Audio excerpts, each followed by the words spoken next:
এজন দুইজনৰ কাৰণে কোনোবা মুছলিমে কিবা একটা কাম কৰিছে বুলি গোটেই মুছলিম সমাজক দোষ দিয়াটো এইটো ঠিক নহয়। ধন্যবাদ দিব বিচাৰিছো হাগ্ৰামা মহিলাই ডাঙৰীয়াক। আজিৰ দিনত যে আপোনাৰ লিখীয়া সঁচা নেতা আমাৰ সমাজত আছে। বন্ধুসকল, এজন মানুহে বেয়া কাম কৰিলে গোটেই সমাজটো কেতিয়াও বেয়া নহয়। গোটেই সমাজত যেনেকে আমাৰ মুছলিম সমাজত বেয়া মানুহ আছে, আমি বেয়া মানুহৰ কেতিয়াও ছাপোৰ্ট নকৰোঁ। বেয়া মানে বেয়াই, মানে তেনেধৰণৰ আমাৰ কাৰ্বি কছাৰী হওক, অসমীয়া ভাই হওক, বঙালী ভাই হওক, চবৰ মাজত বেয়া মানুহ আছে। ইয়াৰ মতলব নহয় যে বেলেগ ধৰ্ম কৰিলে বেয়াটো ভাল হৈ যায়, মুছলিমে কৰিলে গোটেই সমাজটো বেয়া হৈ যায়। হাগ্ৰামা মহিলাৰীয়ে কি কৈছে আপোনালোকে কথাটো শুনক। মোৰ বিৰাট ভাল লাগিছে হাগ্ৰামা মহিলাৰ কথা শুনি, সেইটো কাৰণে মই তেওঁক ধন্যবাদ দিছো। আৰু ভিডিঅ'টো সম্পূৰ্ণ চাই যাব, আপোনালোকে চাই যাওক ভিডিঅ'টো। এজন দুইজনৰ কাৰণে কোনোবা মুছলিমে কিবা একটা কাম কৰিছে বুলি গোটেই মুছলিম সমাজক দোষ দিয়াটো এইটো ঠিক নহয়।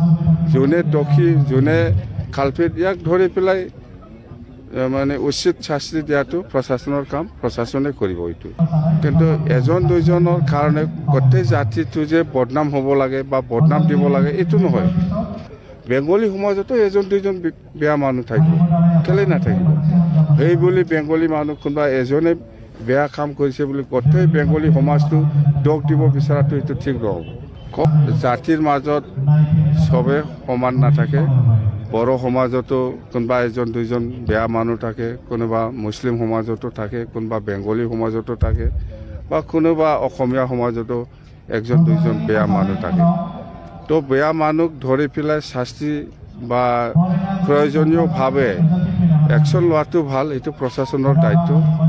কিন্তু এজন দুইজনৰ কাৰণে গোটেই জাতিটো যে বদনাম হ'ব লাগে বা বদনাম দিব লাগে এইটো নহয়।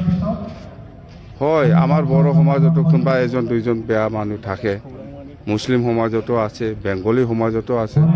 এজন দুইজনৰ কাৰণে কোনোবা মুছলিমে কিবা একটা কাম কৰিছে বুলি গোটেই মুছলিম সমাজক দোষ দিয়াটো এইটো ঠিক নহয়। যোনে দোষী, যোনে কালপিত, ইয়াক ধৰি পেলাই মানে উচিত শাস্তি দিয়াটো প্ৰশাসনৰ কাম, প্ৰশাসনে কৰিব এইটো।